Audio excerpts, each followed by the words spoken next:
Hey guys, Coach Victor Robledo, and today we're going to talk about origins of disease and your aches and pains. Now, if you don't know, I've been working as a strength and conditioning coach for almost 30 years, but I started off really specializing in injury rehab and injury prevention. I started my journey thinking I wanted to be a physical therapist, got through a fair amount of that and realized like this is not for me. I don't want to work in a clinic. Decided to go into strength and conditioning and use that as a supplement. And that was back in 1997. Now I realize after having so much experience that the roots of some of these diseases or roots of some of these injuries can't actually be just linked to the rehab, weakness, or strength. Can there be, if we zoom out, a greater issue associated with the injuries you're getting? Now, certainly it predisposes you. If you have high levels of stress, the average person is going to know that high levels of stress are going to impact your recovery and your proficiency in your hobby, sports, or in a workout. Most people, of course, yes. Well, can it go back even farther? Can it go back to a programming? Can it go back to an old wound? So today I want to point out, and a lot of this information has recently come out. I've watched a ton of videos with Gabor Mate.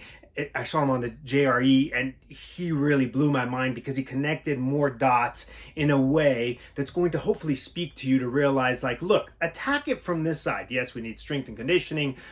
We need to work on health and wellness. We need a whole foods diet. We need to exercise. We need to meditate and become mindful, but we also need to realize where that could come from. And the root of this video, he was talking about how being nice can literally kill you. And for me, that resonates a lot because that's one of the big things that I use from a very young age to make sure I felt safe. Now, let me put that all together for you, but make sure if you do like this video, like and subscribe, share it with some of your friends, especially if it resonates in the way that I'm delivering it for you, because in the end, everyone resonates with a different person for a different reason. My journey, I'm here to share with you to help you to put it all together. So how can being nice be a compensation that will eventually make you sick and kill you? Well, being nice from a place of protecting yourself. We always talk about fight or flight. And that applies a lot across all the animal kingdom, right? So you're either going to stand and fight, or you're going to run away. But there's also a freezing mechanism. We see the antelope being chased by the cheetah. We'll say, oh, I give up. Is the last ditch effort to play possum, and maybe in the primitive mind of the cheetah it loses interest because this thing is not running anymore. That freezing mechanism causes significant issues in the human body, and that's related a little bit to the somatic experience which I deal with and help my clients with as well, especially if they had a freezing process that they didn't thaw appropriately from. But there's another thing that's really coming into with modern woman, is that we tend to fawn as a defense mechanism. And for me, I wanted to make sure I was liked, not only because it protected me, but it also made sure I kept everyone everyone likes me, therefore I am safe. Now that's the simplest way to look at it, but it's also a compensation, number one, for attachment. And Gabor Mate talks about that a lot in all of them. If you just Google search it, I promise you, it'll blow your mind, especially if you're on the right track. Maybe you're exercising and things aren't working right. Maybe you've achieved a lot of your goals and you're like, is this it? Is this as good as I'm going to feel? The compensate for attachment. The trick is this, right? As a child, we're born, we want attached. We want to be bound to our parents.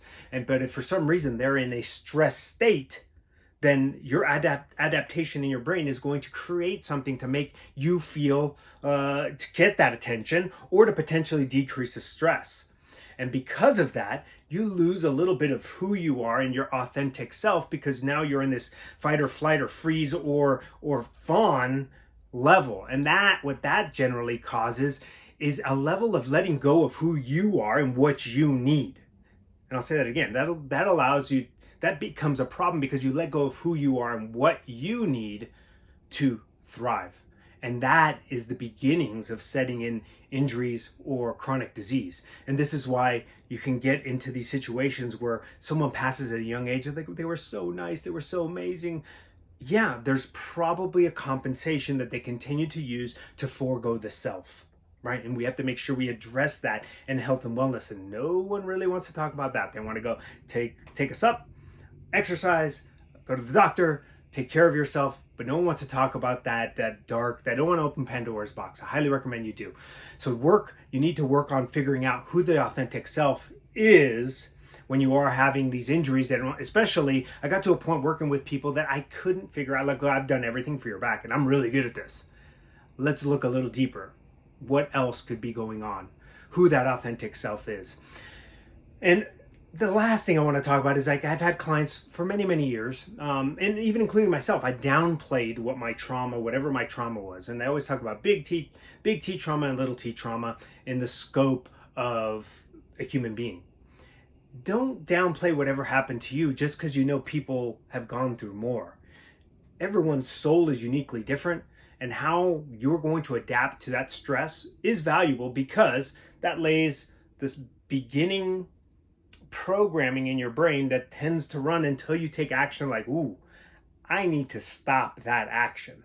So whether you feel like you have a significant trauma or you don't, it's almost irrelevant. It just means you have to be able, everyone has to be able to deal with it. So origins of disease, origins of injuries, chronic pain, those can all be tied in significantly to your past. And I've done other videos where I've spoken a little bit about your temperament or your personality becoming personal reality. And that's directly from Dr. Joe Dispenza, who's really helped me connect these dots and helped me connect for clients. Your hypothalamus connected to your vagus nerve. Vagus nerve talks to every single organ, guys. Every single organ. So if you're pissed off and angry in traffic, that's going to your GI tract. That's going to your liver. That's going to your heart. That's going to your lungs. And it's not doing them any favors. So be aware of what's going on upstairs.